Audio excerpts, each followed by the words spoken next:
Que la paz de Dios venga sobre ti. Te invito a dedicar un momento en tu vida para compartir la palabra del Señor. Hoy vamos a leer el Evangelio de San Marcos, el capítulo 9, versículos 38 al 48. El discípulo Juan le dijo a Jesús: Maestro, hemos visto a uno que expulsaba demonios en tu nombre, y no viene con nosotros, y tratamos de impedírselo. Pero Jesús dijo: No se lo impidan, porque no hay nadie que obre un milagro invocando mi nombre y que luego sea capaz de hablar mal de mí. Pues el que no está contra nosotros está a favor de nosotros. Todo aquel que les dé de beber un vaso de agua por el hecho de que son de Cristo, les aseguro que no perderán su recompensa. Y al que escandalice a uno de estos pequeños que creen, mejor le es que le pongan al cuello una de esas piedras de molino que mueven los asnos y que los echen al mar. Si tu mano te es ocasión de pecado, córtatela. Más vale que entres manco en la vida eterna que con las dos manos ir a la gehenna, al fuego que no se apaga. Y si tu pie te es ocasión de pecado, córtatelo. Más vale que entres cojo en la vida que con los dos pies ser arrojado a la gehenna. Y si tu ojo te es ocasión de pecado, sácatelo. Más vale que entres con un solo ojo en el reino de Dios que con los dos ojos ser arrojado a la gehenna, donde su gusano no muere y el fuego no se apaga. Palabra del Señor. Gloria a ti, Señor Jesús. Primero vamos a identificar aquellas ideas significativas de este texto que acabamos de leer. Primero nos dice el texto que Juan, uno de los discípulos, le consulta a Jesús si es correcto impedirle a alguien que no viene con ellos, que no hace parte de los discípulos, pero que está expulsando demonios en nombre de Jesús. A lo cual Jesús le responde que no se lo deben impedir, pues alguien que invoca su nombre no será capaz de hablar después mal de él, porque el que no está en contra de ellos, entonces está a su favor. Una segunda idea que presenta este texto es la recompensa que tendrán todos aquellos que les dan, aunque sea un vaso de agua, a sus discípulos, que ayudan y aportan, así sea con cosas tan sencillas como un vaso de agua. No quedará en vano la recompensa en el reino de los cielos. Y un tercer tema que desarrolla es la sentencia que viene enseguida para todo discípulo, para todo seguidor, que con su pecado llegue a escandalizar a uno de los pequeños, a un creyente. Utiliza una metáfora bastante fuerte. Dice: mejor sería que le ataran una piedra pesada de molino de los que le colocan a los asnos y lo arrojen en el mar. Es un llamado de atención para todo seguidor de Jesús, para todo aquel que anuncia su palabra, el ser causa de escándalo. Por eso, enseguida viene a brindarle algunos elementos para todo aquel que es causa de escándalo. ¿Qué es lo que debe hacer? Y describe que si tus manos, tus pies o tus ojos son causa de pecado, lo mejor sería quitárselos para entrar con una sola mano, con un solo pie, con un solo ojo, que tener todo sano, pero ser arrojado a la gehenna, al fuego eterno.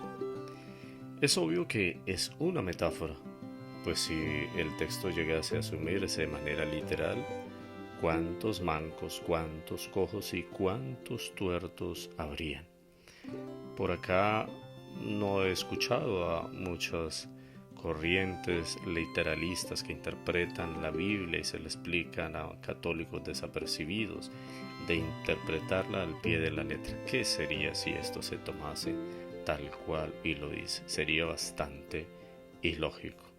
La invitación que está haciendo para todo discípulo y todo creyente es la de quitarse todo aquello que le sea ocasión de pecado, cortar, arrancar, cercenar, lo que nos hace caer en el pecado y que por lo tanto nos aleja del reino de Dios. Reflexión. Impedir a otros que anuncien el reino, que hagan el bien, no es correcto. Nadie tiene el derecho de descalificar el anuncio del reino de Dios si otra persona lo hace en el nombre de Jesús y lo hace con fe. En la Iglesia Católica se ha tenido la tradición que quienes tienen esa responsabilidad directa son los sacerdotes, los obispos. Hasta hace muy poco, después del Concilio Vaticano II, en el 68, se empezó a cambiar un poco esa mentalidad. Aún hoy hay muchos católicos que siguen practicando y afianzando este tipo de mentalidad. No más cuando vamos a misa, nos damos cuenta que la gente, para recibir la Sagrada Eucaristía, si hay ministros laicos de la comunión, la mayoría de las personas prefieren recibir la Eucaristía de manos del sacerdote. Bueno, alguien pudiera justificar, pues está bien, porque el sacerdote es quien se ha ordenado. Pero hay muchos otros casos, como la formación de parejas para el matrimonio, la formación para sacramentos. Hay laicos que no aceptan, que prefieren que un sacerdote les dé la formación, les dé la charla, la conferencia. Sin embargo, hay muchos laicos muy bien formados. También hoy encontramos un número significativo ya de laicos que participan en muchos espacios de fe. Pero el grave problema es que se creen muy exclusivos, son grupos cerrados que no trabajan en equipo y consideran a los otros como insignificantes por lo que hacen. No hay esa unidad, esa comunión, ese compartir, ese apoyar y valorar lo que los demás hacen. El anuncio del reino de Dios no es exclusivo de sacerdotes o monjas, religiosos, religiosas, no. Tú y yo tenemos esa responsabilidad desde el bautismo, pero hay muchos creyentes que no la asumen. Es tu responsabilidad en tu hogar, con tus hijos, enseñarles la fe. Celebran sacramentos, se casan, bautizan a sus hijos, pero hasta ahí llega la responsabilidad. No debe ser así en un creyente. El creyente tiene esa responsabilidad de enseñar la fe y no se reduce solo a unas oraciones. Enseñar la fe significa dedicar tiempo para la oración con el esposo, la esposa, los hijos, leer la palabra de Dios, meditarla, compartirla en familia. Por otra parte, Jesús también educa a sus discípulos para evitar que sean escándalo, pues dañar la fe de la gente sencilla con el pecado de quienes asumen esta responsabilidad de predicar, de anunciar, de los sacerdotes, los laicos, los papás que en algún momento a causa de su fe son escándalo para los demás, es un pecado terrible. Lamentablemente es una realidad que ha invadido la iglesia, la envidia, las divisiones, la venganza entre sacerdotes, entre laicos. Toda esta maldad que habita en la iglesia es la que Jesús cuestiona e invita enseguida a cercenar, cortar, erradicar de raíz el pecado.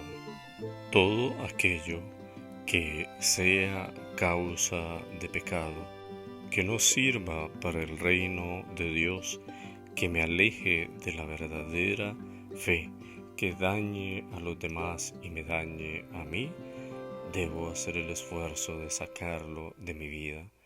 Por eso la reflexión a la cual nos invita el Evangelio, a ti y a mí, es a mirar en nuestra vida qué de nuestra realidad hoy, en el hoy de mi vida, no sirve para el reino de Dios, qué me es causa de pecado.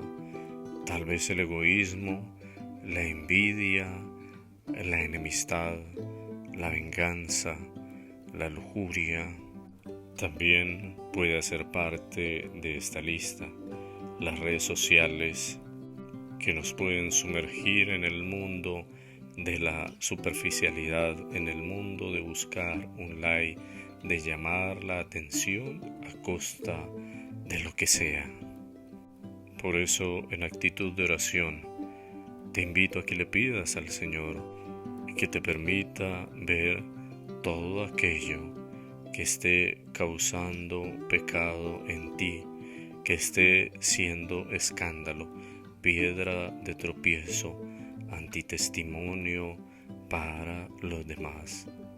Que Dios nos dé esa gracia de transformar y renovar nuestra vida.